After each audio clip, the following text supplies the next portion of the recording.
There is something most people don't think about when they check into a hotel. You turn on the tap. Water comes out. You fill a glass, brush your teeth, maybe make a cup of coffee before bed. You don't think about where that water has been. You don't think about what it has touched. You trust it. That's just what you do. In January 2013, the guests staying at the Cecil Hotel in downtown Los Angeles did the same thing. They showered with the water. They drank it. Some of them said later that it tasted strange, a sweet, disgusting taste they couldn't quite describe. The color was off. The pressure was low. But they didn't say anything for days, because they assumed it was just the way things were at this hotel.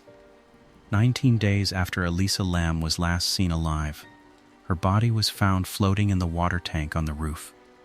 That tank fed directly into the pipes that ran through every room on every floor. This is her story. And if you want to stay with me tonight, dim the lights, get comfortable, and subscribe. Because this one does not end where you think it does. The year was 1924. 3 businessmen, William Banks Hanner, Charles L. Dix, and Robert H. Shops, stood on the corner of 640 South Main Street in downtown Los Angeles and looked at what they had built. 14 floors of reinforced concrete, 700 rooms, a Beaux-Arts design by architect Loy Lester Smith that had cost them $1.5 million to complete. The lobby was something to see. Genuine marble floors, stained glass windows that caught the afternoon light and broke it into color across the walls. Potted palms placed carefully near the entrance, alabaster statuary in the corners, the kind of place where a traveling businessman in a press suit would straighten his tie before he walked through the door. Because the building made you feel like you should. This was Main Street in the 20s. Close to the Spring Street Financial District. Close to the Broadway Theater and Commercial District. Accessible by rail. Positioned to serve exactly the kind of clientele the 3 hoteliers had imagined. Professionals, tourists, people passing through Los Angeles on their way somewhere important. For a short time, it worked. The Cecil was fashionable. The Cecil was respectable. The Cecil was, by all accounts, exactly what it was supposed to be. And then, 1929 came. The Wall Street crash hit on October 29th of that year, and the Great Depression that followed did not spare Los Angeles. Hotel occupancy rates across the country dropped from 71% in 1928 to 50% by 1932. The Cecil's target clientele, the business travelers, the tourists, the people with somewhere important to go, stopped coming. Or they stopped being able to afford it. The end result was the same. The neighborhood around the Cecil began to change. Main Street declined. The area that would come to be known as Skid Row expanded around the hotel, like something spreading from a wound. By the time the worst years of the Depression had passed, as many as 10,000 homeless people lived within a 4-mile radius of the Cecil's marble lobby. The hotel that had been built for businessmen and tourists quietly became something else. A single-room occupancy building, a place where people paid by the week, where the rooms were cheap and the questions were few. The Cecil never recovered from that shift. Not really. Not in any meaningful way. A building can change its price and its clientele, but it cannot change its bones. The lobby still had the marble. The stained glass was still there.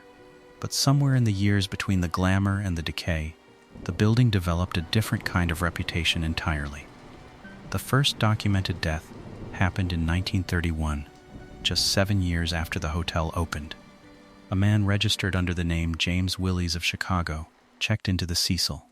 His real name was W.K. Norton, a 46-year-old resident of Manhattan Beach.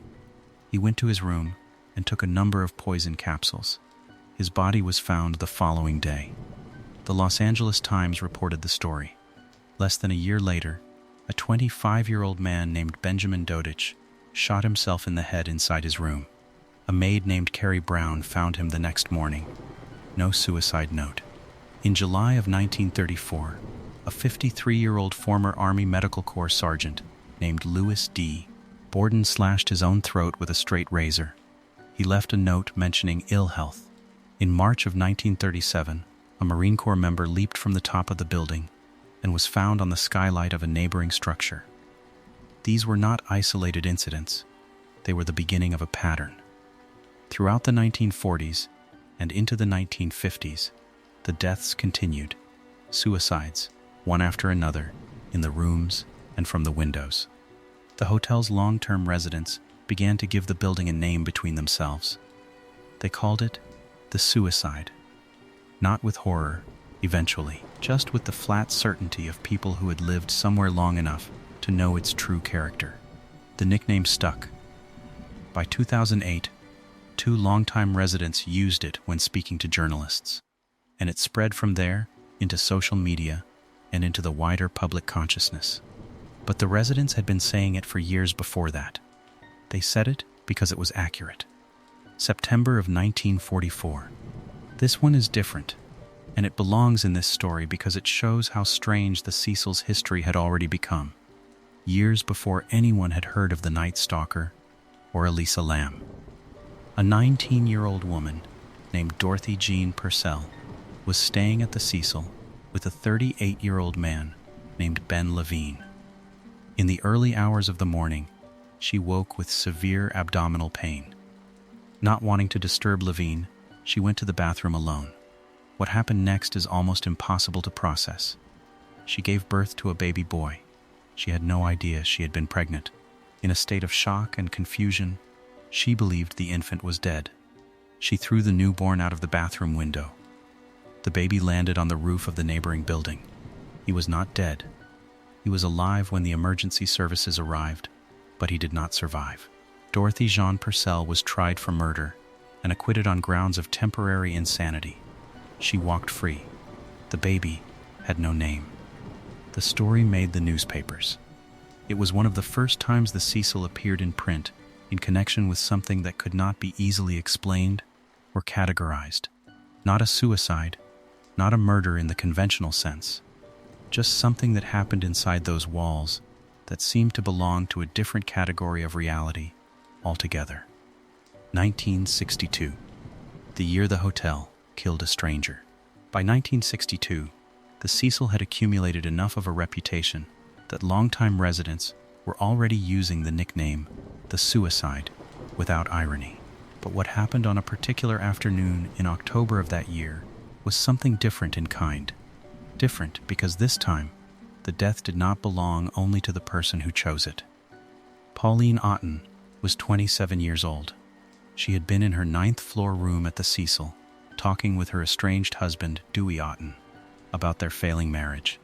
The conversation did not go well. Dewey left the room and went out to get dinner. Pauline jumped from the 9th floor window. She fell 90 feet.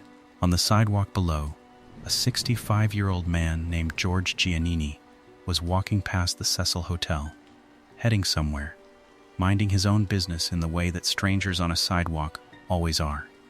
He had no connection to the hotel. He had no connection to Pauline Otten. He was simply a man walking down the street at the wrong moment. Pauline Otten's body landed on George Giannini. Both of them died. When police arrived, they initially assumed the two had made a suicide pact and jumped together. It was the medical examiner who noticed something that changed that conclusion. George Giannini's shoes were still on his feet. His hands were still in his pockets.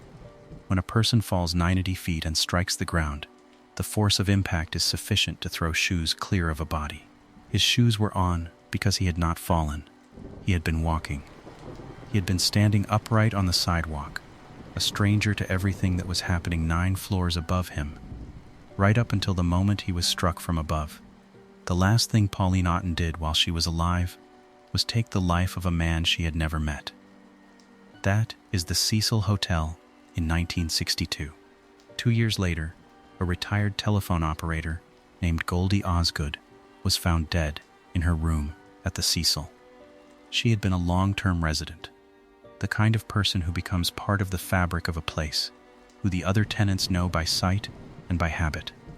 She was known informally as the Pigeon Lady because she kept pigeons in a cage on the roof. She was found raped, stabbed, beaten. Her room had been ransacked.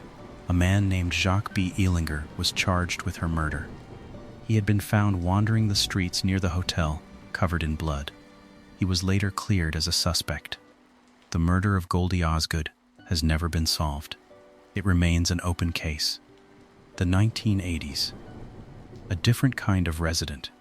By the time the 1980s arrived, the Cecil Hotel had fully shed whatever remained of its original identity.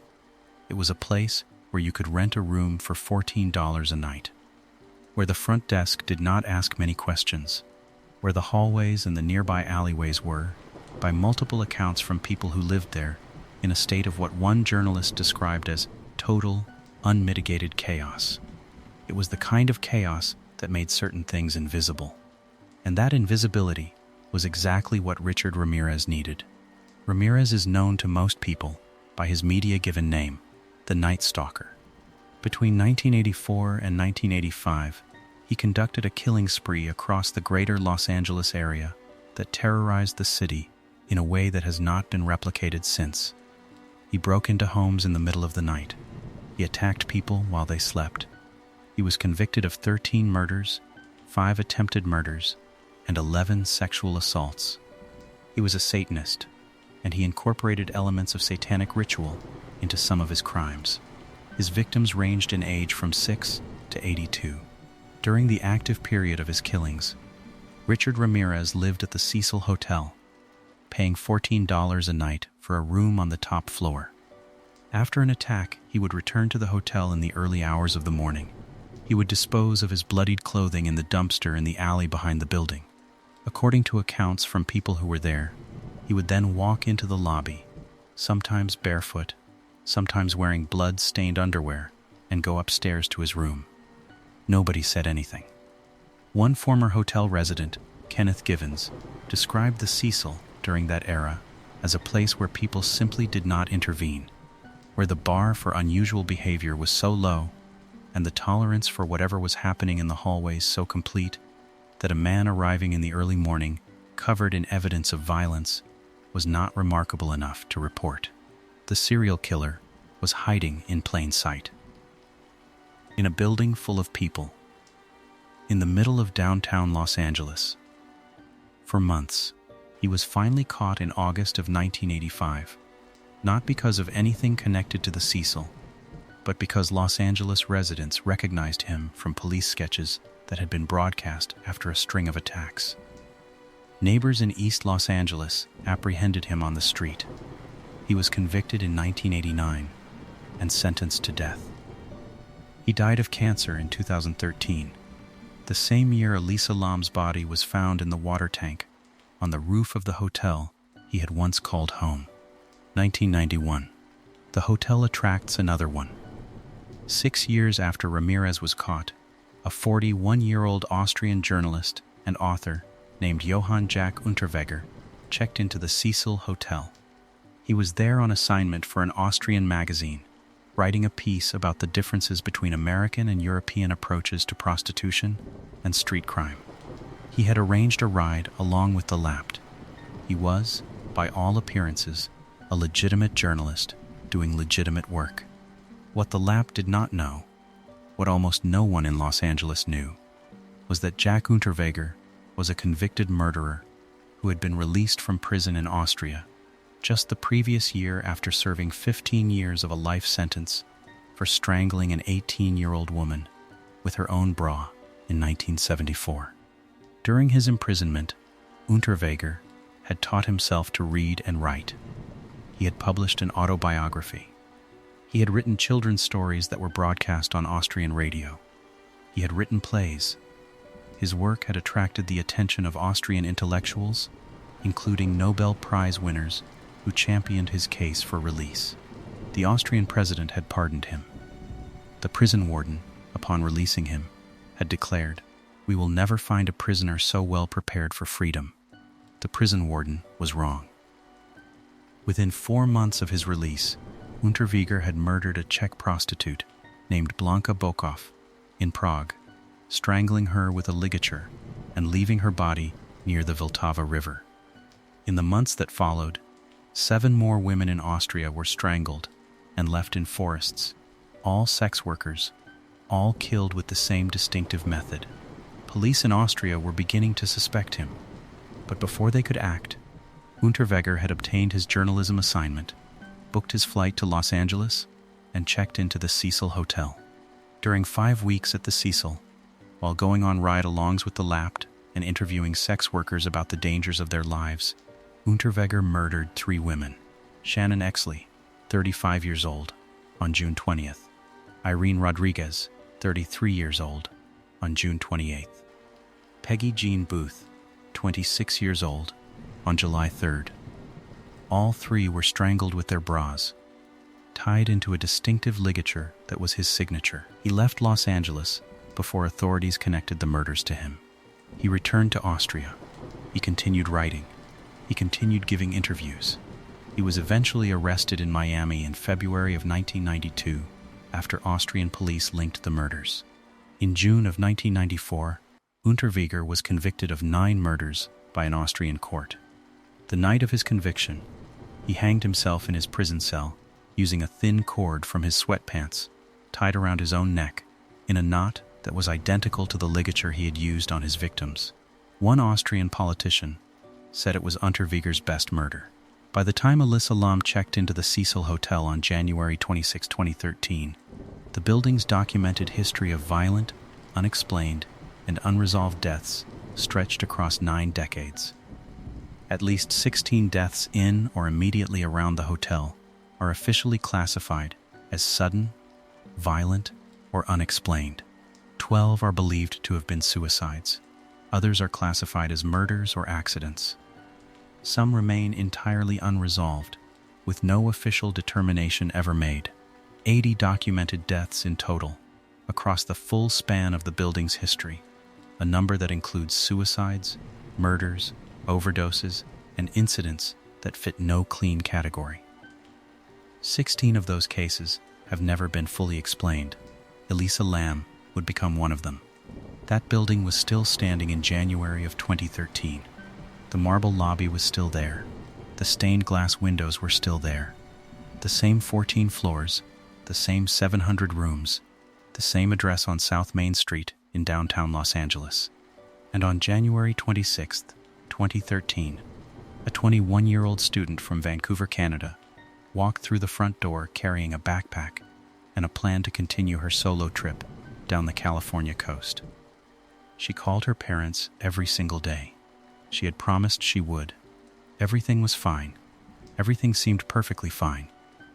Elisa Lam, who she was before January 26, I want to stop here for a moment. Before we go any further into what happened inside that hotel, before we talk about elevator footage and water tanks and unanswered questions, I need you to understand something. Elisa Lam was not a mystery. She was not a case file. She was not an internet conspiracy or a paranormal data point or a symbol of something dark. She was a 21-year-old woman who liked books and fashion photography and wanted more than almost anything to figure out what to do with her life. That is where this story actually begins. A family that built something. Elisa Lam was born on April 30th, 1991, in Vancouver, British Columbia, Canada. Her full Cantonese name was Lam Ho Yi. Her parents, David and Yina Lam, had immigrated to Canada from Hong Kong, the way so many families did, carrying with them the particular combination of courage and practical ambition that immigration requires. They settled in Burnaby, a suburb of Vancouver, and they built something. They opened a restaurant called Paul's Restaurant, a small place serving home-style Canadian and authentic Chinese food. And they ran it the way immigrant families run restaurants, which is to say they ran it with everything they had. Elisa grew up in that household. She attended University Hill Secondary School in Vancouver. She enrolled at the University of British Columbia, one of Canada's most respected research universities. Though she had struggled to stay registered consistently, by January of 2013, she was not registered for the current session. Her transcript, she once wrote, looked suspicious because of how many times she had withdrawn from courses. That worried her deeply. She was afraid it would prevent her from reaching graduate school. She was the kind of person who thought about the future and felt the weight of it. She had a younger sister named Sarah, and she called her parents every single day. This was not a rule that her parents had imposed on her, though they did have understandable anxieties about her traveling alone for the first time. It was something Elisa had agreed to because she understood what it meant to her family. A daily phone call. Not every few days. Not when she remembered. Every day. It was a promise, and she kept it, right up until the day she disappeared. The blog. Her own words. Some people keep journals. Some people talk to friends. Elisa Lam wrote on the internet, publicly, with a kind of honesty that most people reserve for private spaces. She started her first blog in mid-2010. She called it Ether Fields, and she kept it on Blogspot. For about 2 years, she posted there fashion photographs, pictures of models in stylish clothing, and personal writing. The personal writing is what matters here, because it is the clearest record we have of who she was and what she was going through. In January of 2012, she wrote a post about a relapse. She had dropped several classes at the beginning of the school term. She described herself as feeling, in her own words, so utterly directionless and lost. She titled the post after a quotation from novelist Chuck Palahniuk, a line that she would eventually pin to the top of her blog as an epigraph, a kind of header that would greet anyone who visited. You're always haunted by the idea you're wasting your life. She carried that sentence with her. She put it on her blog not as something she disagreed with or was fighting against, but as something she recognized, something true. After about 2 years on Blogspot, Elisa announced she was moving platforms. She created a Tumblr account, which she named Nouvelle Nouveau. It became her primary space, a mix of fashion images, reblogged quotations, and her own original posts, sometimes several dozen in a single day. She was prolific. She was present. She was thinking, constantly, about her life and her mind and what it meant to be the person she was. She brought the Palahniuk epigraph with her to Tumblr. It sat at the top of Nouvelle Nouveau, the same way it had sat at the top of Ether Fields. You're always haunted by the idea you're wasting your life. That sentence anchored everything she wrote. In January of 2013, the month she traveled to California, she was still posting regularly. On January 9, she wrote about her emotional state. I'm in such a state that the tiniest things are setting me off. She tagged the post with the words bit of an emotional wreck atom. On January 13, she wrote, Tumblr is pretty cool, because no matter what you choose to blog about, someone out there will always explicitly hate you for it with mad intensity. And then there is the post from January 4th, 2013. Elisa shared a quotation that day. It came from the Mexican artist Frida Kahlo, specifically from Kahlo's diary, from words Kahlo had written in the final days of her life in 1954, just before her death at the age of 47. The line reads, I hope the exit is joyful, and I hope never to return. Elisa posted it 27 days before she was last seen alive. These are not accusations. They are not proof of anything. People post quotations on Tumblr every day that have nothing to do with their own circumstances. But they are facts, and they sit in the record of her life, and there is no way to read them now without feeling the weight of them. Her mental health. Without flinching, without sensationalizing.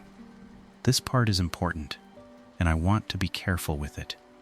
Elisa Lam had been diagnosed with bipolar disorder and depression. Her family was aware of her diagnosis and had, by all accounts, kept it relatively private, the way many families do, because mental illness still carries a stigma that it has never entirely shed, no matter how much we say otherwise. She had been prescribed 5 medications to manage her condition: bupropion, lamotrigine, quetiapine, dextroamphetamine, and venlafaxine. These are real, documented medications for real, documented conditions. They are drugs that require consistency to be effective. They are drugs that, when a person stops taking them, can allow the underlying condition to resurface, and in Elisa's case, that resurface could be severe. Her family told investigators that she had a pattern of not taking her medication regularly. When this happened, she experienced hallucinations. On several occasions, those hallucinations were bad enough that she hid under her bed for refuge. She was hospitalized at least once for one of these episodes. Her family also told investigators that she had no history of suicidal ideation or suicide attempts. That distinction matters. Whatever was happening with her medication, whatever she experienced when she stopped taking it, it did not express itself as a desire to die.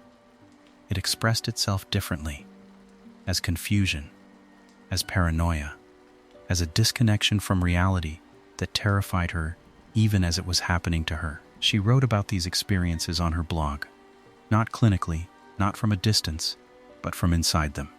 She wrote in November of 2012, "Today has been one of those blah days full of apathy. Really dangerous too. I can see myself feeling suicidal, and it always scares me when I start feeling suicidal." She was scared by it. She named it. She put it on the internet because she believed in naming things. On her Tumblr, weeks before her death, she posted in capital letters, "Your mental health is more important than your GPA." She was not just writing for herself. She was writing for other people who felt the same things she did. She had a community in those posts, anonymous people who reached out to her, and to whom she responded with a generosity that, reading it now, takes your breath away. In October of 2012, someone sent her an anonymous message describing their depression. Her response was several paragraphs long. She called them a member of the Sad Club, and described the club as counting millions of members who roam the internet, feeling very lonely and desperately wanting some sort of human connection. She understood exactly what that felt like. She offered them every honest thing she had. That is who Elisa Lam was. The trip. In January of 2013, Elisa Lam did something that required real courage. She planned a solo trip down the California coast, what she called on her blog her West Coast tour: San Diego, Los Angeles, Santa Cruz, San Francisco. She was going to travel by Amtrak and intercity bus. She was going alone. Her parents were worried. She was 21, she had a history of mental health episodes, and she was planning to navigate a foreign country by herself, staying in budget hotels and hostels. But she went. She arrived in San Diego first and visited the San Diego Zoo. She posted the photos to social media, pictures of animals, pictures of the sky, the kind of photographs a young person takes when they are genuinely happy and want to document it. The posts show someone who was present, who was awake, who was paying attention to the world around her. On January 26, 2013, she arrived in Los Angeles. She had booked a room at a budget hotel in downtown Los Angeles near the cultural sites she wanted to see. The hotel was called Stay on Main. It was approximately $65 a night. It was conveniently located near transportation and within walking distance of the last bookstore and other places on her list. Stay on Main was the new name for the Cecil Hotel. She checked in on January 28th, 2 days after her arrival in Los Angeles. She was placed in a shared dormitory-style room on the 5th floor with other female travelers. The room was in the hostel section of the building. Everything was fine. What happened in the first days of Elisa's stay at the Cecil is documented through several sources: hotel manager Amy Price's statements, court documents from the 2013 wrongful death lawsuit filed by Elisa's parents, and the accounts of the hotel's management and legal team. Within the first 2 days of her stay, Elisa's roommates complained to hotel staff about her behavior. The hotel's lawyer later described it in court documents as certain odd behavior. Hotel manager Amy Price was more specific in her accounts. Elisa was leaving notes on her roommates' beds. The notes said "go home" and "go away." She was locking the door to the shared room and requiring a password for entry from the people who lived there with her. She was, by the accounts of multiple people, behaving in a way that was not easy to ignore. On January 30th, 2 days into her stay, hotel staff moved Elisa from the shared room to a private room on the same floor. That same day, Elisa attended a live taping of the Conan O'Brien show in Burbank. Security at the venue escorted her off the premises due to disruptive behavior.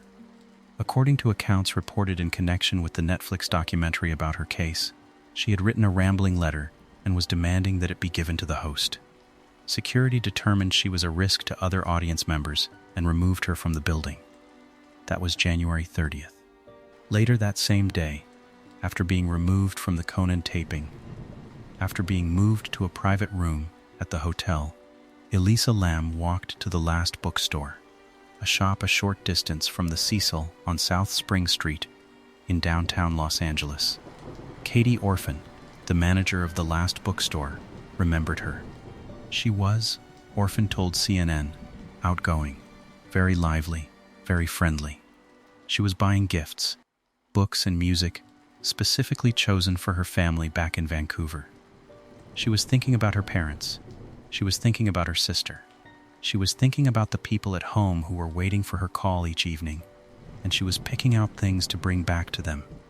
Orphan recalled her talking carefully about what books she was getting for each person, whether or not what she was getting would be too heavy for her to carry around as she traveled.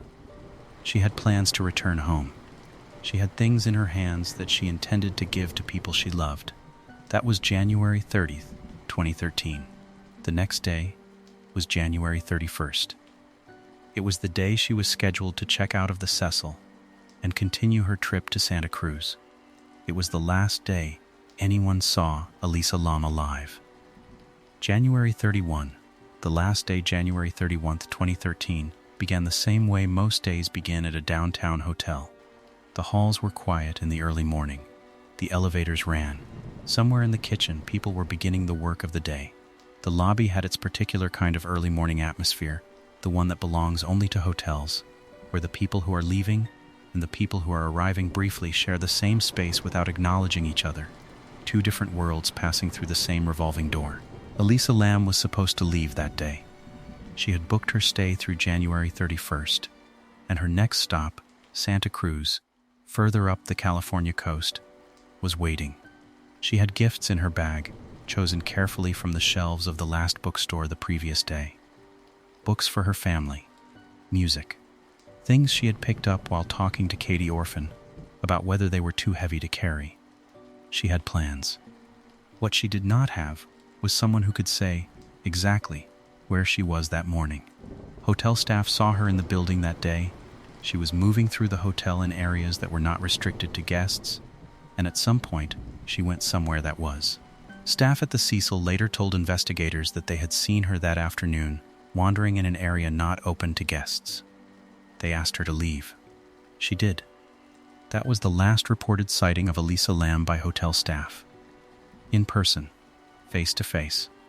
What happened after that was captured, partially, by a surveillance camera mounted in the corner of a hotel elevator. That footage was not reviewed immediately. It was not reviewed that night. It would not be reviewed and released to the public for another 13 days, and when it was, nothing would be the same. The last phone call that never came.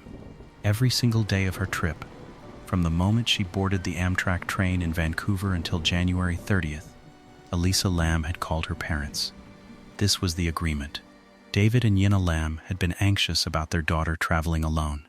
She had promised them a call every day, not a text, not a message on social media, a call so they could hear her voice and know she was safe. She had kept that promise, even on the days when the hotel's internal phone had to be used because her cell signal was unreliable. She had found a way to reach them. January 31st, that call did not come. Her parents waited. Parents who have made this kind of agreement with a child who has a history of mental health episodes know what it means when the call doesn't arrive. They know the specific weight of silence. They waited through the afternoon, then through the evening. Then they called the Los Angeles Police Department. It was the first time in 22 days of travel that Elisa had not checked in. The LAPD were contacted on February 1st, as soon as the Lam family was certain the call was not coming. Her parents flew from Vancouver to Los Angeles to join the search. Hotel staff were questioned. A physical search of the Cecil Hotel was conducted. Her room, the hallways, the stairwells, the common areas. Her wallet was in her room. Her ID was in her room. Her laptop was in her room. Her medication was in her room. Her clothes, everything except what she had been wearing, were in her room. Everything that belonged to her was there, in a room she had not returned to. The hotel's lobby cameras were checked. They did not show Elisa Lam leaving the Cecil Hotel through any of the main exits. And then the dogs were brought in. Police search dogs went through the entire building. They worked the 5th floor, Elisa's floor, methodically. They followed her scent up the building. They followed it to a window that connected to one of the hotel's fire escapes. That was where her scent ended. Right there, at a window, on a fire escape that led to the roof. The dogs went to the roof, and they found nothing. No scent, no trace, nothing. The search concluded. No probable cause to search every room in the hotel. No legal authority to compel a comprehensive room-by-room search. The investigation continued, but the trail, the physical, literal trail that the dogs had been following, simply stopped at a window and did not pick up again on the other side. February 13. The video. For nearly 2 weeks, Elisa Lam was missing. The Lapt held a press conference. Flyers went up in the neighborhood around the Cecil. Detectives worked every lead they could find. The case was reported on by local news stations and then, gradually, by national media. On February 13, 2013, 13 days after the search began, the Los Angeles Police Department released a piece of video footage on its website and to media outlets. The release was an act of desperation, more or less. They had exhausted their leads. They needed the public. Maybe someone would recognize her. Maybe someone knew something.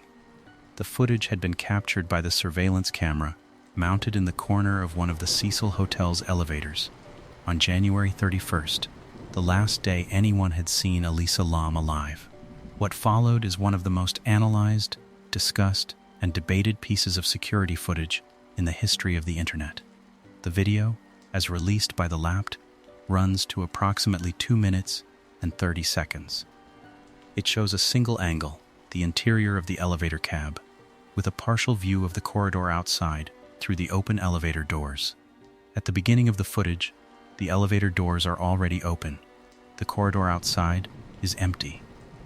Elisa Lam enters the elevator. She is wearing a red hoodie and black shorts and sandals, the same clothing she would be identified by when her body was later found. Her arms swing wide as she walks in.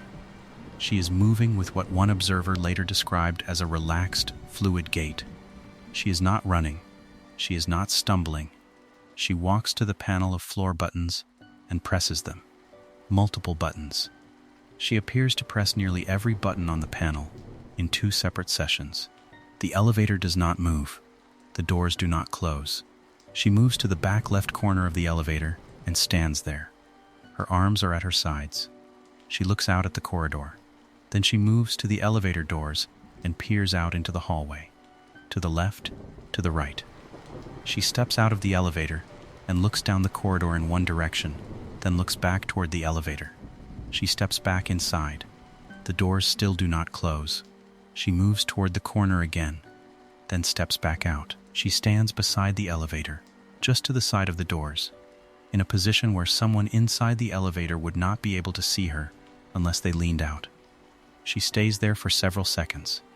Then she moves back into the center of the doorway and looks into the elevator. And then something happens that has been analyzed more than any other moment in the footage. She raises her arms, both of them, out laterally, elbows out, hands moving through her hair, in what the body language analyst who reviewed this footage described as a slow, fluid, deliberate movement. This gesture, both arms raised, elbows out at shoulder height, with the hands moving behind the head, is documented in nonverbal communication research as a display associated not with fear, but with something closer to its opposite.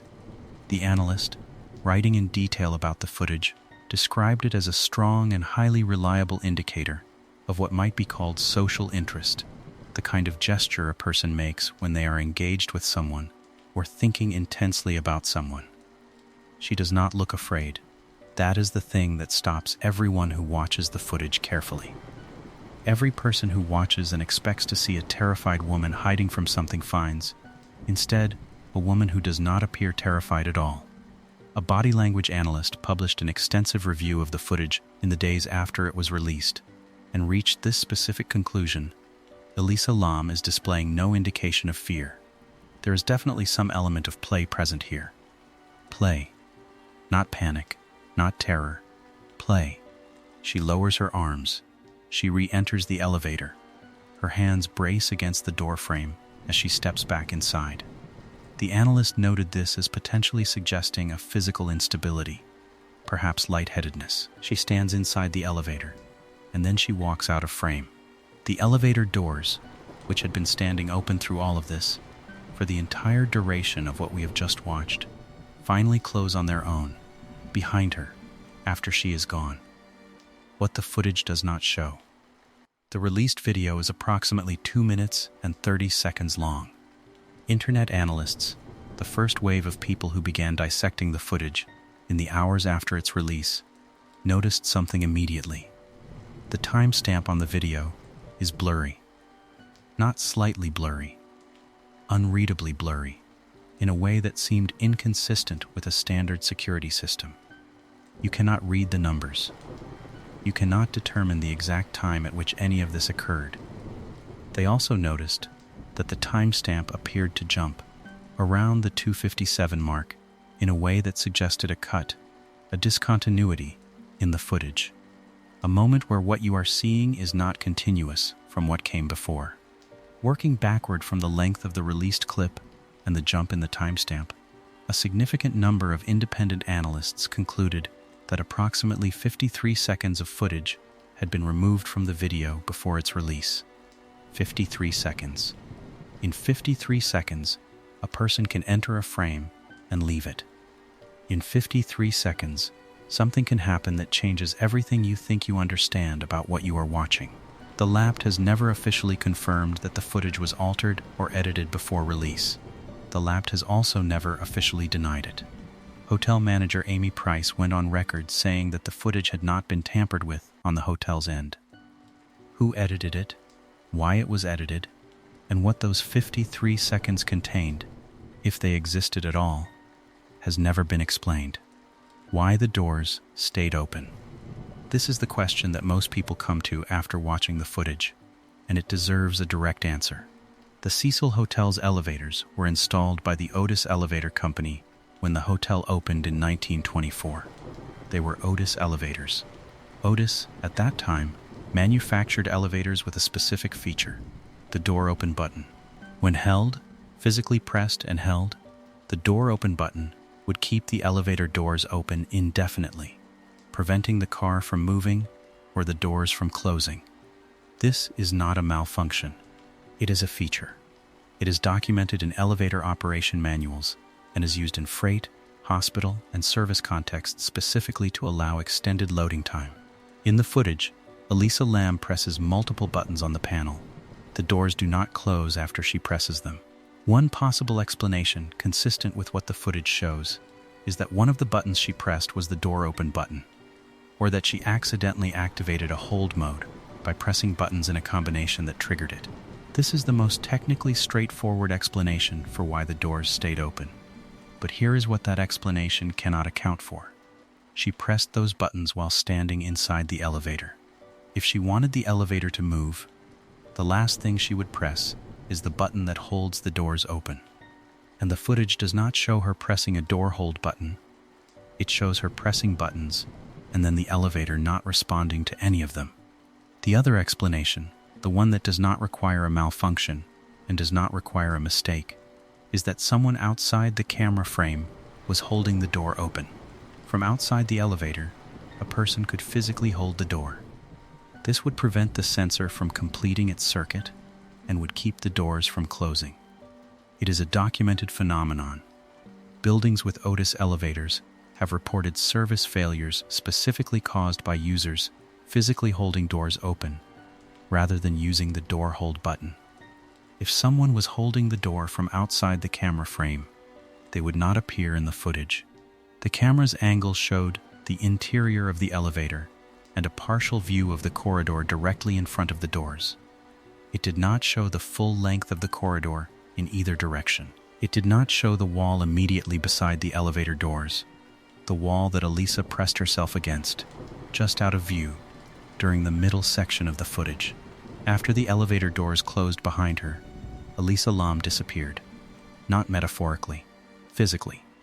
She walked out of frame, and from that moment, there is no further documented sighting of her. Not by a hotel employee, not by another guest, not by any camera in the building. The lobby cameras, which had been checked by investigators, did not show her leaving through the main entrance. She did not return to her room.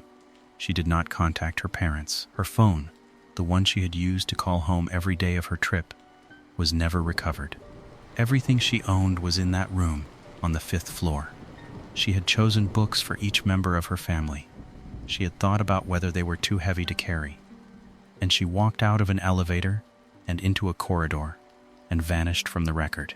It would be 19 days before anyone found her. 19 days of silence. There is a specific kind of waiting that parents do when something is wrong. It is not the ordinary waiting, the slightly impatient checking of a phone, the mild irritation of a missed call. It is a different thing entirely. It has a weight to it. It sits in the chest in a way that ordinary worry does not. David and Elisa Lam had been receiving a phone call from their daughter every single day of her trip. Every day. Not most days. Not usually. Every day without exception for the entirety of her time away from home. February 1st, 2013. The phone did not ring. They waited. They sent messages. They tried to reach her through every channel available to them. Nothing came back. By the time they contacted the Los Angeles Police Department, they already knew, in the particular way that parents know, that something had happened. The LAPD opened a missing persons investigation. Elisa Lam was classified as a missing person, a 21-year-old Canadian student last seen on January 31st at the Cecil Hotel on South Main Street in downtown Los Angeles. She spoke English and Cantonese. She traveled by public transport. She was 5 feet 4 inches tall. She had been heading to Santa Cruz. Her parents did not stay in Vancouver and wait for news. They got on a plane and flew to Los Angeles. They came to the city where their daughter had gone quiet, and they began to look for her themselves. The first 7 days of the investigation produced nothing solid. The hotel had been searched to the extent that the law allowed. LAPD Sergeant Rudy Lopez later said it plainly in a statement, "We did not search every room." They could only do that with probable cause, legal grounds to believe a crime had been committed, specific enough to justify entry into a private space. They did not have that. What they had was a missing person report and a building with 700 rooms, any one of which might have held something relevant. The lobby cameras had been reviewed. They did not show Elisa leaving through the main entrance. Her room had been searched. Her wallet was there. Her ID was there. Her laptop was there. Her medication was there. Everything that belonged to her was in a room she had not returned to, in a building she had not been seen leaving. The search dogs had followed her scent to the 5th floor, to a corridor, to a window that opened onto a fire escape. And there the scent had ended. On February 6th, exactly 1 week after Elisa Lam was last seen alive, LAPD Lieutenant Walter Teague stood in front of reporters at a press conference and asked the public for help. The department released Elisa's photograph. Flyers with her image were printed and posted throughout the neighborhood surrounding the Cecil Hotel, on lampposts, in shop windows, on the walls of the surrounding streets of downtown Los Angeles. The same flyers went online. The press conference was covered by local news stations. Then it spread to national media. Then it spread further. A young Canadian woman, traveling alone, had vanished from a hotel in downtown Los Angeles. Her parents had flown from Vancouver to look for her. The police had nothing. The LAPD press release on the case contained a sentence that has stayed with this story ever since. It read, "Her disappearance is suspicious. and may suggest foul play. That sentence was official. That sentence was filed. And that sentence, once read, became impossible to forget. 6 more days passed. No sightings, no leads, no trace. On February 13th, the lab made a decision. They had a piece of footage, security camera footage, from one of the Cecil Hotel's elevators, recorded on January 31st, the last day Elisa Lam had been seen. They had been sitting on it. They had been analyzing it. Now, with no other options and no other leads, they released it to the public. They posted it on the lab's official website. They sent it to media outlets. They asked, "Does anyone recognize this behavior? Does anyone know what this means? Does anyone know what happened to this person?" What followed was something that the detectives working the case had not fully anticipated. The footage spread within hours. It was shared on Reddit. It was posted to YouTube, where it began accumulating views at a rate that was not normal. Not the rate at which a missing person's appeal spreads, but the rate at which something goes viral. It was reposted on Twitter, on Facebook, on blogs in languages from English to Mandarin to Korean to Spanish. On Youku, the Chinese video sharing platform, the footage accumulated 3 million views and 40,000 comments in its first 10 days. Not 10 weeks, 10 days. The internet had found the case of Elisa Lam, and the internet was not going to let it go. Amateur investigators, people who described themselves as web sleuths, true crime enthusiasts, paranormal researchers, and simply curious human beings who could not look away, began analyzing the footage with an obsessiveness that the case had not yet seen. They slowed it down. They enhanced it. They mapped it frame by frame. They compared it to other footage, to other cases, to other things they had read and seen and theorized about. And then the theories began. Some people watched the footage and concluded that Elisa Lam had been drugged. The hand movements, the spatial disorientation, the inability to operate the elevator, all consistent, they argued, with a powerful sedative or a dissociative drug administered without her knowledge. The toxicology report had not yet been released. Nobody knew what was or was not in her system. Others concluded, from the same footage, that she was not alone. The elevator doors stayed open for too long.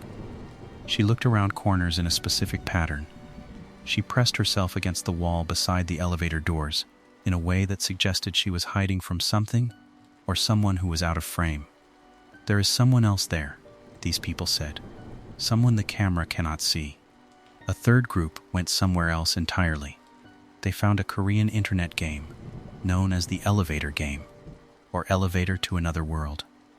The game involves a specific sequence of button presses in a building of at least 10 floors, performed alone, which is supposed to open a portal to another dimension. The sequence, when compared to Elisa's button pressing in the footage, bore a resemblance that the internet found deeply unsettling.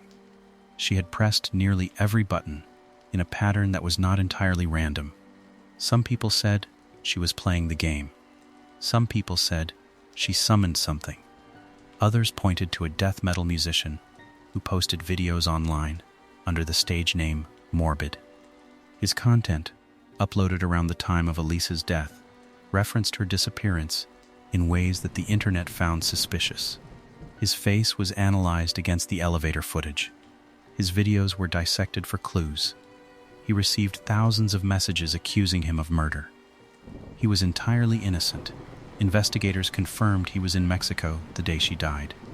But the online accusation campaign continued for months and left permanent damage to his life. The video went past 30 million views on YouTube alone. Elisa Lam had been missing for 2 weeks. The world now knew her face, her red hoodie, her black shorts, the strange geometry of her hands in an elevator corridor at the Cecil Hotel. And nobody, not the lapped, not the web sleuths, not the investigators who had been on the case since the beginning, knew where she was. The water. While the internet argued and theorized and accumulated views, something was happening inside the Cecil Hotel that nobody had connected to Elisa Lam yet. Guests had been complaining about the water, not all at once, not loudly, at first. The way complaints happen in a budget hotel: a quiet word at the front desk, a comment to a passing staff member, a question that went partially answered and was then set aside. The water pressure was low, lower than it should have been, lower than it had been at the start of their stays.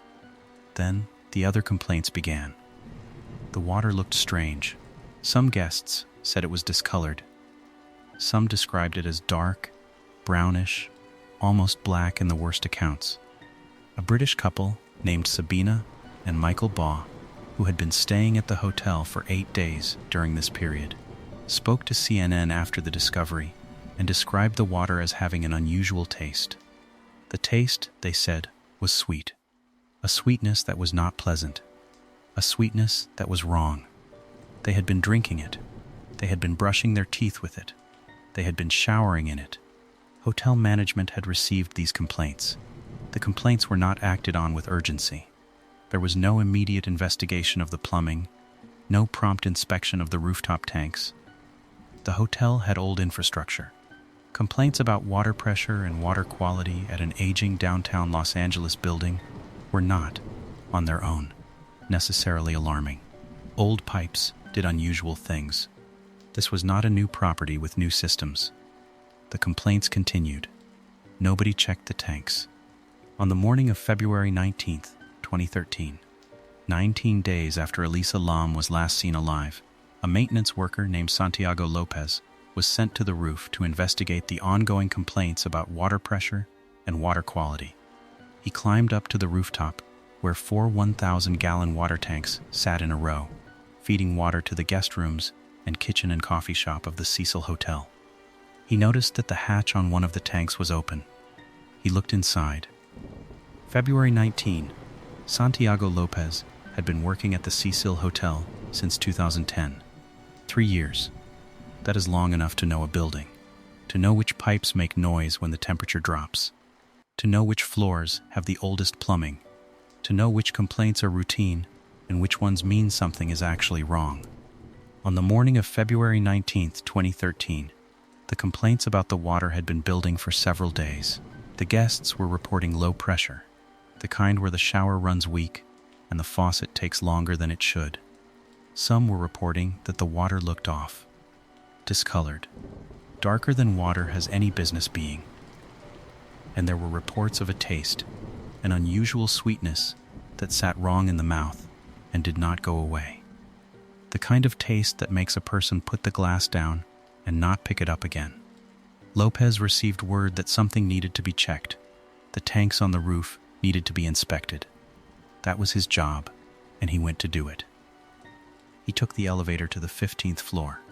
From there, he walked up a staircase that led to the roof access door. The door was alarmed, one of the building's security measures. Only staff with the appropriate key could deactivate the alarm before opening it. If someone tried to push through without deactivating it, the alarm would sound on the 14th and 15th floors and simultaneously trigger at the front desk. Lopez used his key. He turned off the alarm. He opened the door and stepped out onto the roof of the Cecil Hotel. The roof is not a simple flat surface. The 4 water tanks that supply the building sit elevated on a concrete platform that rises another 10 feet above the roof level. To reach them, a person must first climb up to that platform, then navigate between the tanks and the surrounding plumbing equipment, a tight, confined space, and then climb a second ladder to reach the top of any individual tank. Each tank has a heavy metal access hatch, a lid that weighs approximately 20 pounds and sits flush against the top of the cistern. Lopez climbed up. He made his way to the main tank. He looked at the hatch. It was open. He described what happened next in a formal declaration filed in Los Angeles Superior Court in the wrongful death lawsuit that Elisa Lam's parents would file against the Cecil Hotel in September of that year. His words, sworn in a legal document, are the closest thing we have to a first-hand account of that morning. I noticed the hatch to the main water tank was open and looked inside and saw an Asian woman lying face up in the water, approximately 12 inches from the top of the tank. 12 inches. That is the distance that separated the surface of the water from the edge of the hatch opening, less than a foot. She was that close to the top, and she had been there, in that tank, for 19 days. What was in the tank? The tank measures 4 feet by 8 feet in its interior dimensions. It holds 1,000 gallons of water. The maintenance hatch at the top, the opening through which Santiago Lopez was now looking, was small, functional for inspection purposes. Not designed for a person to enter or exit through easily, particularly not a person who is 5 feet 4 inches tall, with a slight build. The water inside was dark. Elisa Lam's body was floating face up. Her clothing was in the water beside her, the red hooded sweatshirt she had been wearing in the elevator footage, a green shirt, her black shorts, her underwear, her sandals, all of it floating in that tank, with her body. The full coroner's report, released in June of 2013, noted that all of the items had what was described as a sand-like particulate attached to the fabric, loosely present in the folds of the clothing and on the surfaces of the items. The same report noted the presence of small, flat, whitish, and fragile flecks of unknown material on or throughout all of the clothing. Her watch was in the tank.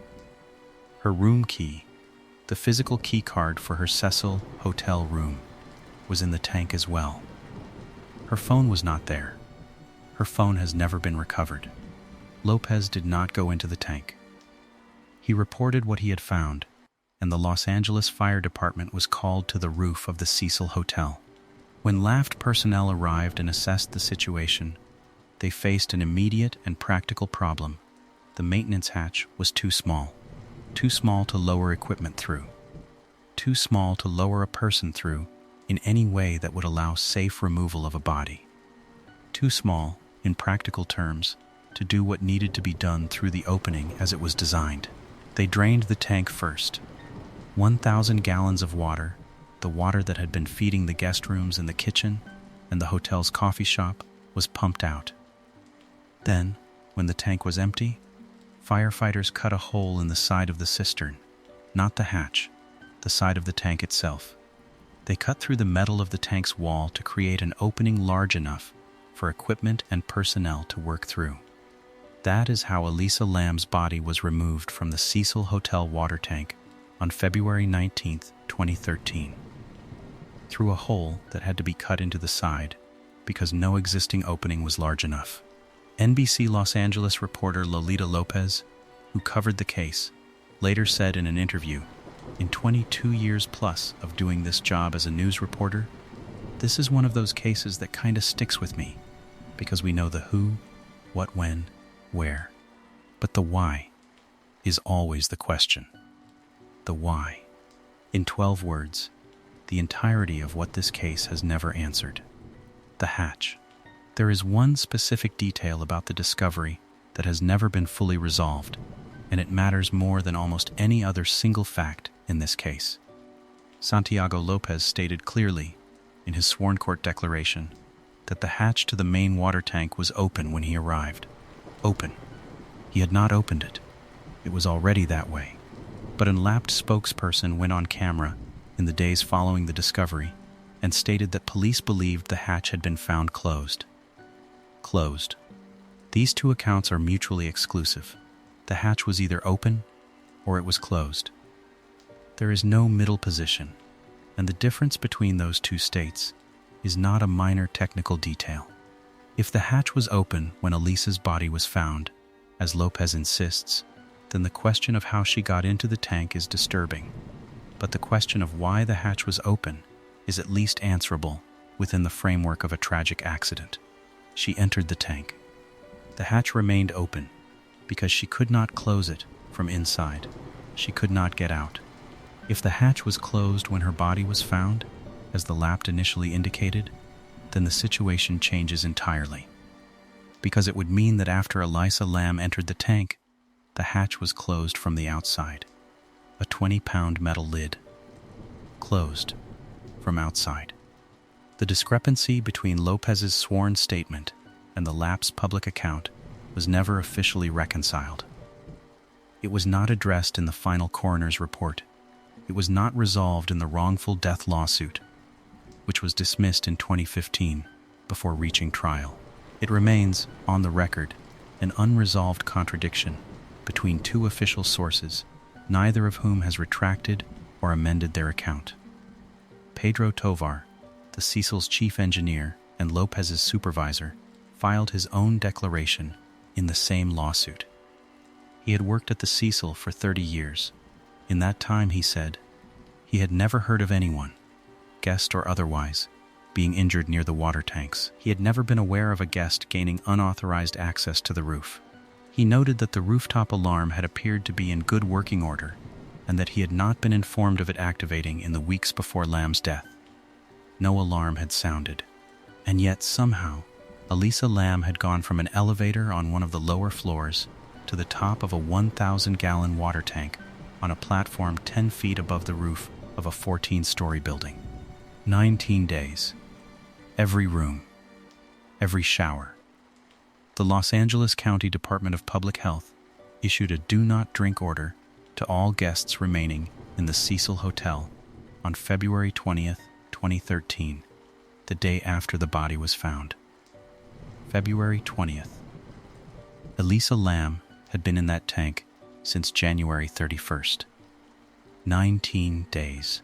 The water that had been feeding from those rooftop cisterns into the pipes of the Cecil Hotel for 19 days had been flowing through the building's plumbing system to every floor, to the guest rooms, to the showers, to the faucets at every sink, to the kitchen, to the coffee shop where guests had ordered hot drinks made with that water in the morning before they went out to see the city. Tests conducted by the Los Angeles Public Health Department on February 21st, after the tank had already been drained and the body removed, showed no harmful bacteria in the water supply. Angelo Bellamo, the county's director of environmental health, attributed this to the chlorine present in the city's water supply, the ongoing chlorination that had continued even as the tank was compromised. The chlorine, he said, had likely killed whatever bacterial contamination the decomposing body might otherwise have introduced. The water, they said, was safe. What they could not say, and Bellamo said this directly, on the record, was what the quality of the water had been in the 19 days before the samples were taken. They could only test what remained. They could not test what the guests had already consumed.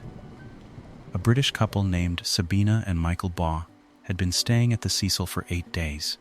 They checked out on February 20th, the day the do-not-drink order was issued. Sabina Baugh spoke to CNN. She described the water as having a strange, sweet taste. She said they had noticed it, but had not acted on it, because they had assumed it was just the way things were at an old downtown hotel with old pipes. They had been drinking the water. For 8 days, guests in 27 rooms were moved to a different hotel at the Cecil's expense after the body was found. Guests who chose to remain were required to sign a waiver, a physical document in which they acknowledged they were staying at their own risk and released the hotel from liability if they became ill. The hotel provided bottled water. Toilet use only from the taps until the system could be drained, sanitized, and retested. New guests continued to check into the Cecil Hotel in the hours after Elisa Lam's body was removed from the rooftop tank. The front desk was still accepting reservations. New people were still arriving with their bags and their room numbers and their plans for the next morning. The building was still functioning as a hotel. In the hours after firefighters had cut a hole in the side of a water tank on the roof to recover the body of a 21-year-old woman who had been in that tank for 19 days. On February 21st, 2013, 2 days after the discovery, the Los Angeles County Coroner's Office completed an initial autopsy on Elisa Lam's body. Assistant Chief Coroner Ed Winter reported the preliminary findings to the press. The results, he said, were inconclusive. The body was decomposed. There were limitations on what could be determined. Toxicology results would take 6 to 8 weeks to process. Winter called her death suspicious, not because of specific evidence of foul play, but because of her age, the circumstances, and the location of her body. These were his words, suspicious due to her age and health. The full toxicology and blood analysis results would take months. When they were finally released in June of 2013, they would show that Elisa Lam had not been consuming illicit drugs or alcohol in any quantity that could be considered significant. What they did show was the presence of her prescription medications, but at levels indicating she had not been taking them consistently. She had some of her medications in her system, but not enough, not at the levels they needed to be. The coroner's final conclusion, signed on June 19, 2013, by Associate Deputy Medical Examiner Jason P. Tovar, listed the cause of death as accidental drowning. Bipolar disorder was listed as a significant contributing condition. The report noted specifically that the circumstances of the case and appropriate consultation do not support intent to harm oneself. The manner of death is classified as an accident. Accidental drowning. The report did not speculate on how she reached the roof. It did not explain how she accessed the water tank. It did not address how the hatch came to be in whatever state it was in when Santiago Lopez found it. The medical examiner's role is to determine cause of death, not to reconstruct the path that led there. The cause was drowning. How she came to be in the water, in a tank on the roof of the Cecil Hotel, accessed through a locked alarm door she did not have a key for, on a platform 10 feet above the roofline, with a 20-pound metal hatch that was left without a formal answer. It remains without a formal answer. It has been more than 12 years. The investigation, 4 questions that were never answered. On June 19, 2013, the Los Angeles County Coroner's Office issued its final ruling on the death of Elisa Lam. Associate Deputy Medical Examiner Jason P. Tovar signed the conclusion. Cause of death: accidental drowning. Significant contributing condition: bipolar disorder. The circumstances of the case and appropriate consultation do not support intent to harm oneself. The manner of death is classified as an accident. The case was, officially, closed. Accidental. Bipolar disorder. An unfortunate end to a trip taken alone by a young woman who had not been consistent with her medication. That is the official answer. It is filed. It is documented. It sits in the records of the Los Angeles County Coroner's Office, available to anyone who requests it. And when the lab detectives who worked the case were interviewed for the 2021 Netflix documentary Crime Scene, The Vanishing at the Cecil Hotel, they stood by that conclusion. Not because they lacked doubt, but because they lacked anything else. No suspects. No evidence of third-party involvement. No physical indication of trauma on the body. No toxicological evidence of substances beyond her prescribed medications that were present in her system at levels too low to indicate regular use. The conclusion was the only conclusion the evidence would support. And yet, there are 4 specific questions, each one documented, each one grounded in physical evidence and court-filed testimony, that the coroner's ruling did not answer. The ruling told us how Elisa Lam died. It did not tell us how she got to where she died. It did not explain the steps that would have been required for her to end up inside that tank. It did not resolve the contradictions in the evidence that investigators themselves acknowledged in legal proceedings. These are not internet theories. These are not paranormal speculation. These are the documented, verified, on the record questions that the case left standing, and that remain standing more than 12 years later. Question 1. How did she get to the roof? According to sworn court declarations filed by Pedro Tovar, the Cecil Hotel's chief engineer of 30 years, there were exactly 4 ways to access the hotel's roof. 3 of them were fire escapes, accessible via interior windows or doors on the upper floors of the building. The 4th was a staircase that led from the 14th floor to a locked rooftop door equipped with an alarm system. That alarm, Tovar stated in his declaration, would emit a shrill sound audible to the front desk and to anyone on the 14th and 15th floors if the door was opened without first being deactivated with a staff key card. Elisa Lam was a guest. She did not have a staff key card. Santiago Lopez, who used the staff key to deactivate the alarm on the morning he found her body, stated in his own declaration that he had not heard the rooftop alarm activate at any point during Elisa Lam's stay at the hotel.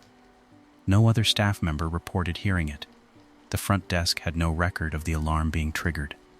So the interior door, the only passage to the roof that required deactivation by a keyed staff member, appears not to have been used by Elisa Lam.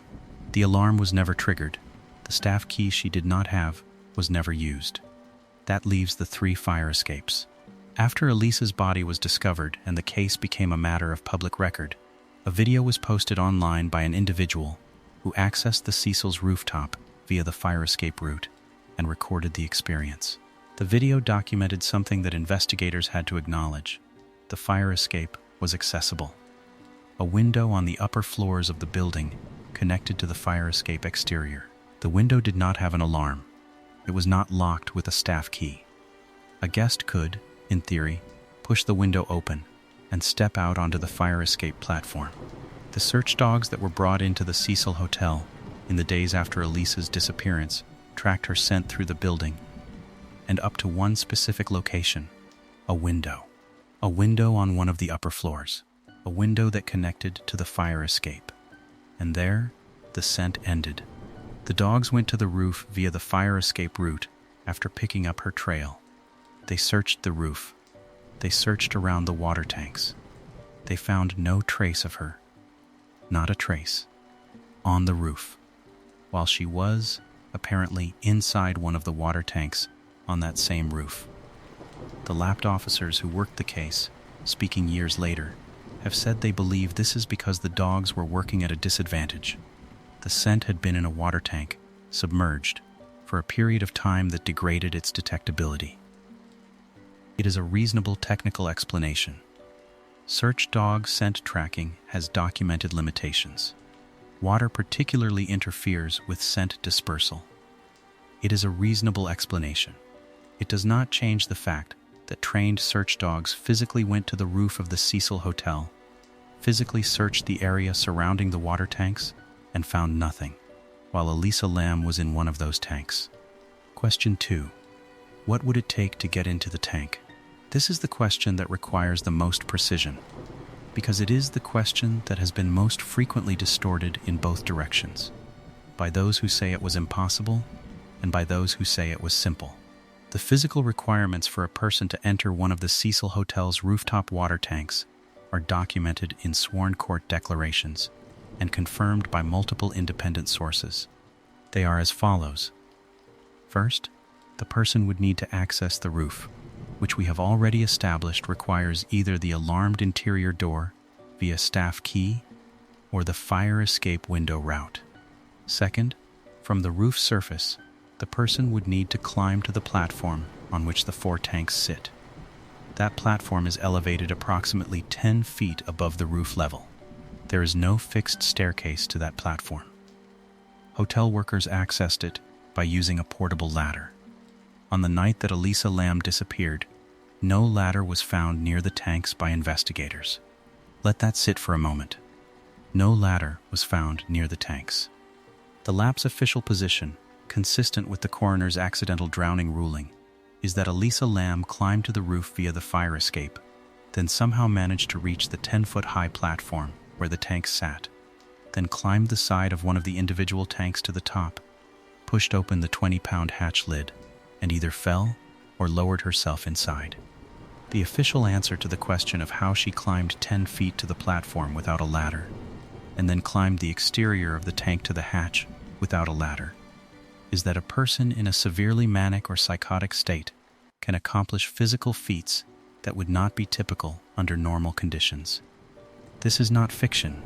It is a documented characteristic of acute psychotic episodes associated with bipolar disorder type 1.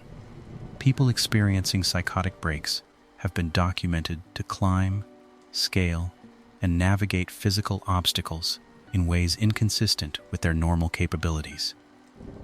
Clinical psychologist Dr. Judy Ho, reviewing the case for the Netflix documentary, stated that the behavior visible in the elevator footage was consistent with a psychotic episode and the kind of disorganized thinking associated with severe bipolar type 1 disorder. Forensic pathologist Dr. Jason Tovar confirmed that Elisa's medication levels indicated she had not been taking her prescriptions consistently, which would have been sufficient to trigger a severe episode. These are qualified professionals. Their assessments are not guesses. And still, no ladder was found. And still, the hatch. Santiago Lopez swore in his declaration that the hatch was open when he arrived. The Lapt told the press, early in the days following the discovery, that they believed the hatch had been found closed. These two accounts have never been reconciled. No official document has addressed the discrepancy. No official retraction or correction has been filed by either party. Here is why it matters. The hatch to the tank weighed 20 pounds. It sat flush against the top rim of the cistern. If the hatch was open when Elisa arrived, as the fire escape video posted later suggested, 2 of the 4 tank lids were habitually open, then her path to entering the tank is physically possible, difficult, requiring unusual determination or the kind of impaired judgment that comes with a severe psychotic episode. But possible. If the hatch was closed, as the Lapt initially indicated, then it would need to have been opened from the outside before she entered. And if she entered and the hatch was then closed over her, it would require someone or something to have closed a 20-pound metal lid over the tank from the outside after she was inside. The official ruling does not address this.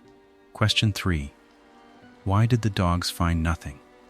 This is perhaps the most technically specific unanswered question in the case, and it is the one that investigators have had the most difficulty accounting for in a way that completely satisfies the physical evidence. When the police brought search dogs into the Cecil Hotel in the days following Elisa Lam's disappearance, the dogs worked the building floor by floor. They picked up her scent. They tracked it through the hotel. They followed it to the 5th floor where her room was. They followed it further, up through the building, to a window connected to the fire escape. Then they went to the roof, and they found nothing. The roof that they searched was the same roof on which Elisa Lam's body was sitting inside a water tank. The dogs were on that roof. They were near those tanks. They searched the area around the tanks. Nothing. The Lapt's explanation is the degradation of scent due to water and the time elapsed since her disappearance. Search dog handlers have noted that water environments create particular challenges for scent tracking. The water inside the tank would have acted as a barrier to scent dispersal, and the sealed environment of the cistern would have prevented scent from escaping to the level detectable by the animals. But there is a specific detail that complicates this explanation. If the hatch on the tank was open, as Santiago Lopez stated, it was when he found her, then the tank was not sealed. An open 20-pound metal lid means an open top, a chimney effect, air rising from the water inside the tank to the environment outside it. Dogs can detect human scent from a distance, from inside vehicles, from beneath water, from inside sealed containers under the right conditions. The documented capability of trained scent dogs in forensic search contexts includes detecting decomposing remains through concrete and through several feet of soil. The tank was open. The dogs were there. They found nothing. This does not mean the dogs failed at their job. It does not mean they were poorly trained. It does not mean there was a conspiracy. It means the physical evidence of the dog's search does not fit cleanly with the physical condition of the tank as described by the person who found the body. It is an unresolved contradiction in the documented record. It was not addressed in the coroner's report. It was not explained in the wrongful death lawsuit proceedings. It sits in the case file, unreconciled. Question 4. What was she doing in that elevator? The official explanation for Elisa Lam's behavior in the elevator footage is clear and consistent across every official source that has addressed it. Forensic pathologist Dr. Jason Tovar, clinical psychologist Dr. Judy Ho, the lab detectives who worked the case, the Netflix documentary directed by Joe Berlinger. All of them land in the same place. She was experiencing a psychotic episode. The disorganized movement, the pressing of multiple buttons, the looking around corners, the apparent conversation with an unseen person, all of it is consistent with the paranoia and perceptual disruption that characterize a severe bipolar episode when medication has been stopped or severely reduced. Her toxicology report confirmed that her medication levels were low, consistent with someone who had been under-medicating or had recently stopped.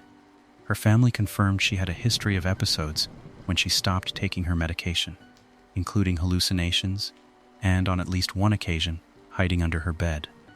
Her sister confirmed that she had previous episodes where she was afraid someone was after her. The official explanation is medically grounded. It is supported by the physical evidence of the toxicology report.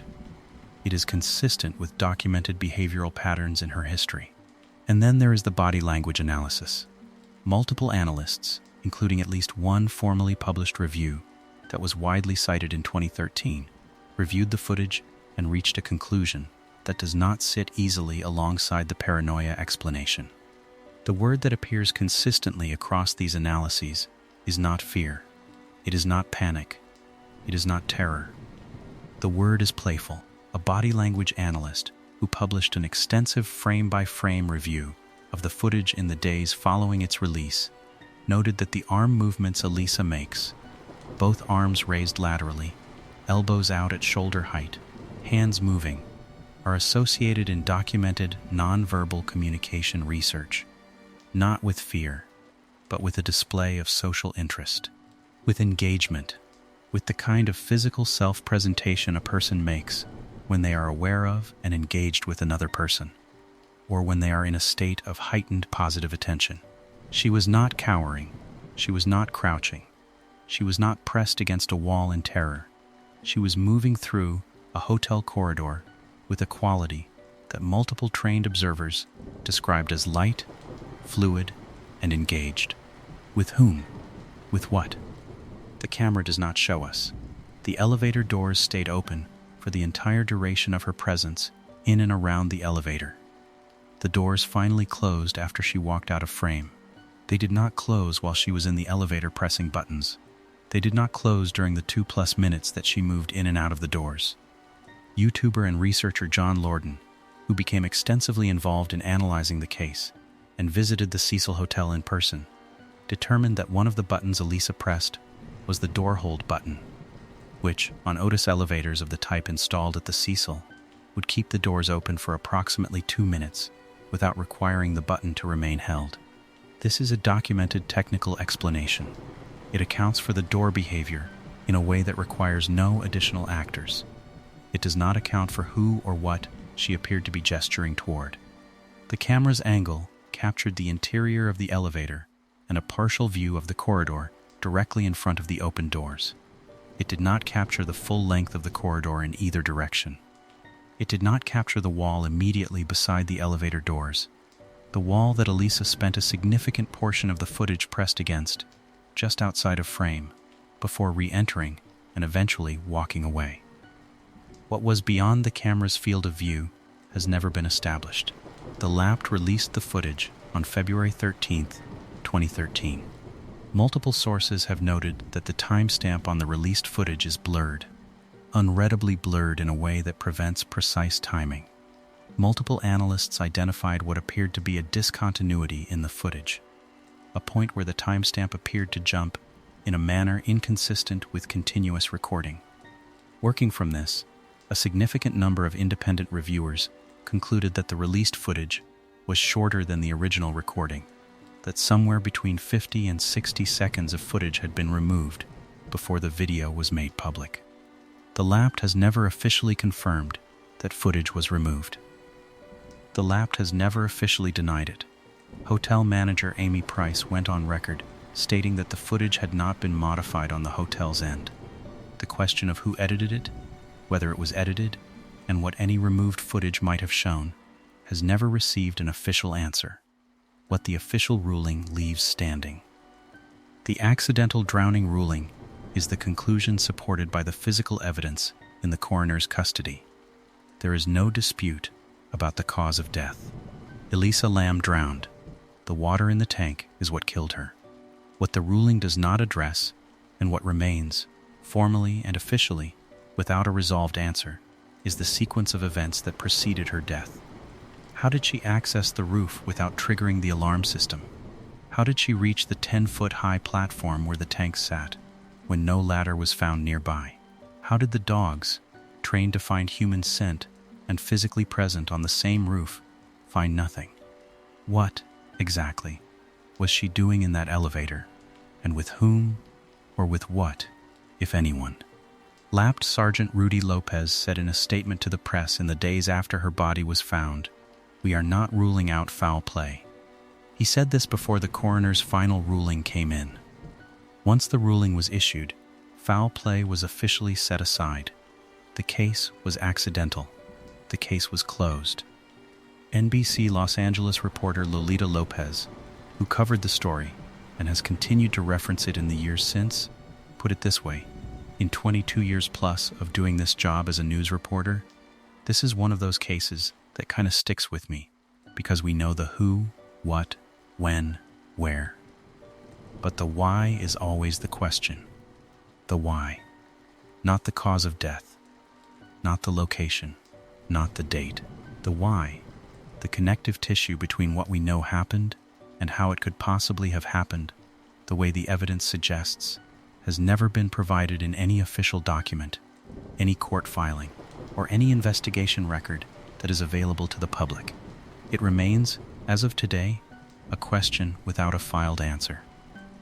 What Elisa left behind after the case was closed, after the coroner filed his ruling and the detectives moved on to other work, after the news cycle found something new to talk about, Elisa Lam's Tumblr kept posting. This is a documented fact. It is not a ghost story. There is a practical explanation for it. But the practical explanation does not make it any easier to read about, because the posts themselves, the content she had scheduled before she died, were things she had chosen. Words she had picked, images she had selected, pieces of the world she had found meaningful enough to share with whoever was reading. She had used Tumblr's queue feature. It allows users to schedule posts in advance, to fill a queue with content that the platform will automatically publish at intervals, even when the user is not actively online. Elisa had been prolific on Tumblr. She posted frequently, sometimes dozens of times in a single day. It was not unusual for active Tumblr users to have weeks or even months of content queued up and ready to go. When she disappeared on January 31st, 2013, her queue kept running. While the Lab was conducting its investigation, while her parents were in Los Angeles searching for her, while the internet was analyzing the elevator footage, frame by frame, while Santiago Lopez was climbing the ladder to the rooftop water tank on February 19th, Elisa Lam's Tumblr was still publishing posts. The blog published posts throughout February, into March, into April, into June. And then, almost 10 months after she was last seen alive, the final scheduled post published in December of 2013. It was a small illustration. A winter scene, rendered in soft detail, set inside the outline of a light bulb. Something she had found and decided to share with the world at some future point. She had put it in her queue without knowing it would be the last thing she would ever send into the internet. That December post published, and then the queue was empty. And the blog has been still ever since. Her Tumblr, Nouvelle Nouveau, still exists. It is still accessible. The Polaniac epigraph is still at the top. As she left it, you're always haunted by the idea you're wasting your life. The posts are still there, in the order she published them. The ones she wrote in real time, during her trip, during the years before it. And the ones the queue sent out after she was gone, published in her name, carrying her choices, in a world she had already left.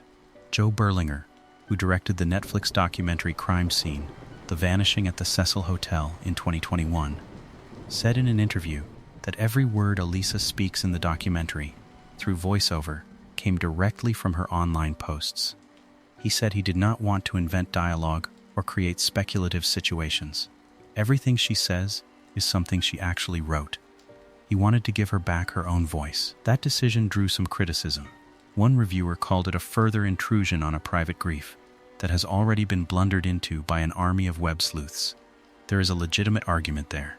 Elisa Lam wrote openly and honestly about her struggles, her fears, her small daily experiences, her humor, and those writings have now been consumed by millions of strangers who came to her blog not through genuine connection, but through the circumstances of her death. She wrote for an audience. She was not hiding. But she did not choose this audience, and she did not choose these circumstances. There is something in that which deserves to sit quietly with you for a moment, rather than being absorbed as content. The lawsuit, the ruling, the 9 pages. In September of 2013, 7 months after their daughter's body was removed from the Cecil Hotel's rooftop water tank, David and Elisa Lam filed a wrongful death lawsuit against the hotel in Los Angeles Superior Court. Their attorney, Thomas Johnston, argued a straightforward position. The hotel had an obligation to its guests. That obligation included inspecting and securing hazards on the property, including the rooftop water tanks. Elisa Lam suffered from a documented mental illness. She had been exhibiting erratic behavior during her stay. The hotel knew she had been moved to a private room because of her roommate's complaints. And the water tanks on the roof, the tanks that had been the subject of maintenance permits as recently as February 11, 2013, just 8 days before her body was found, were not secured, were not locked, were not equipped with any mechanism that would prevent a person from climbing in. Johnston said it plainly. They should have secured that water tank. This was an accident waiting to happen. The hotel's defense team argued the opposite. They said that what happened to Elisa Lam was unforeseeable, that in the entire history of the Cecil Hotel, spanning nearly 9 decades at that point, no guest had ever accessed the rooftop tanks, that no previous incident of any kind had involved the cisterns, that the route to the tanks, the alarmed door, the fire escape, the 10-foot platform, the second ladder, the 20-pound lid, constituted a sufficient barrier against any reasonable expectation of access by a guest. Los Angeles Superior Court Judge Howard Halm agreed with the hotel. In December of 2015, he finalized a 9-page decision dismissing the Lamb's lawsuit. The ruling found that Elisa Lam's death was unforeseeable because it occurred in an area of the former Cecil Hotel where guests were not permitted. Halm wrote, in language that has been quoted widely since the ruling was filed, the very nature of the water tank would make it unreasonable for Lam to assume that she was allowed to climb it and open the lid. He noted that to the hotel management's knowledge, nothing like this had ever occurred before. David and Elisa Lam stated that the family would consider whether to appeal. They did not appeal. They have maintained a low profile since the ruling. They buried their daughter in a cemetery in Burnaby, British Columbia, the same suburb where they had opened their restaurant, where they had built their life in Canada, where Elisa had grown up and gone to school and called home. There was no trial. There was no accountability, at least not in any courtroom. The lawsuit was the family's last formal legal avenue, and it closed without delivering what they had come looking for. The building still stands. The Cecil Hotel, which had renamed itself Stay on Main in 2011, in what many observers described as an attempt to distance the property from its dark history without actually changing anything about the building or its legacy, closed for renovation in 2017. The renovation was stalled by the COVID-19 pandemic. On December 13, 2021, the building reopened, not as a hotel, as an affordable housing complex operated by the Skid Row Housing Trust, designed to house 600 low-income residents, many of them formerly unhoused people from the surrounding Skid Row neighborhood. The Skid Row Housing Trust collapsed financially in 2023, unable to manage the scale of its portfolio of properties. The Cecil, managed under a partnership between the Trust and Simon Barron Development, became one of the documented casualties of that collapse. A 2023 investigation by the Los Angeles Times described and photographed conditions inside the building. Black mold. Vermin infestations, mice and roaches, tenants said, scurrying out of the communal kitchen oven. Water leakages. Graffiti. Vandalism. non-functional toilets, unsanitary communal amenities, broken elevators, no consistent on-site management. One tenant told the Times the building had devolved into chaos. In March of 2024, Simon Barron Properties listed the building for sale, not the land, but the 99-year ground lease that gives its holder effective long-term control of the property. The building and its land were assessed at approximately $31 million in 2023. The listing has not yet resulted in a completed sale as of this recording. The marble lobby is still there. The stained glass windows are still there.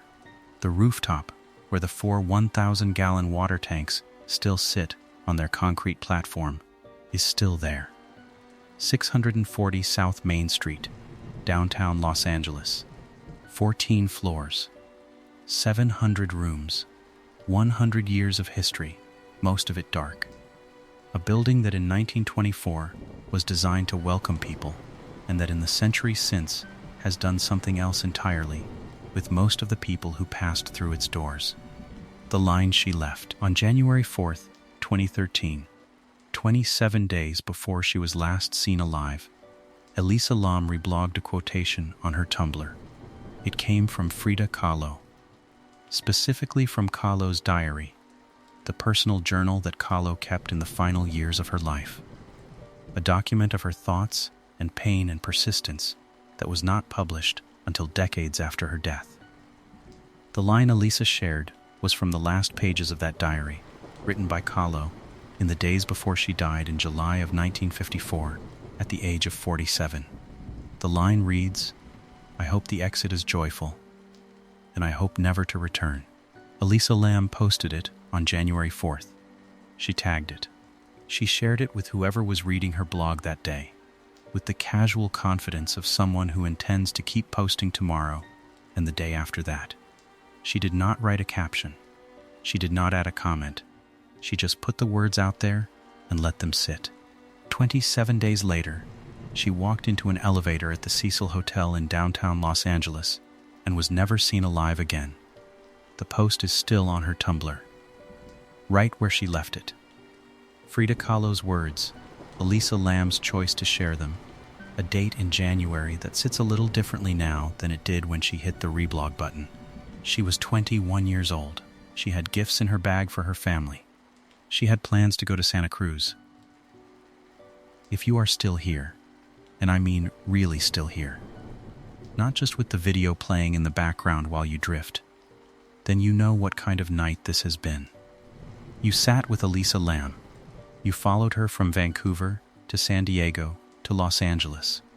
You walked with her into a building that had been swallowing people for nearly 9 decades before she arrived. You watched her pick out books for her family. You stood with her, in some way, in that elevator on the 14th floor of the Cecil Hotel on January 31st, 2013, and you watched the doors stay open for longer than they should have, through buttons pressed and steps taken in and out of the frame, and then you watched her walk away. And then, the doors closed. That detail has stayed with me more than anything else in this entire story. She pressed those buttons. The elevator did not move. The doors did not close. She moved in and out. She looked down the corridor. She stood beside the doors in a spot the camera could not see. And eventually she walked away, out of frame, into whatever happened next. And the moment she was gone, the doors closed. I keep coming back to that. I cannot fully explain why it sits the way it does. There is a documented technical explanation. The door hold button. A 2-minute timer. A mechanical delay. John Lorden researched it. It is a real explanation. It may be the complete explanation. But here is the question I want to leave with you tonight, because I think it is the one that has no clean answer. Do you believe someone was holding that door open? Not pressing a button. Physically holding it. Standing just outside that camera frame, in the part of the corridor the lens could not reach, and letting go only when she was gone? Or do you believe it was truly just the elevator? An old building? Old machinery? A door hold button? Pressed by someone who did not understand what she was pressing? I don't know the answer. I have read everything that exists on this case, and I still do not know. That is the honest truth of it.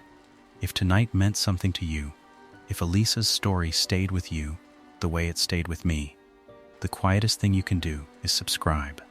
Hit the like button. It takes 2 seconds, and it keeps these nights going.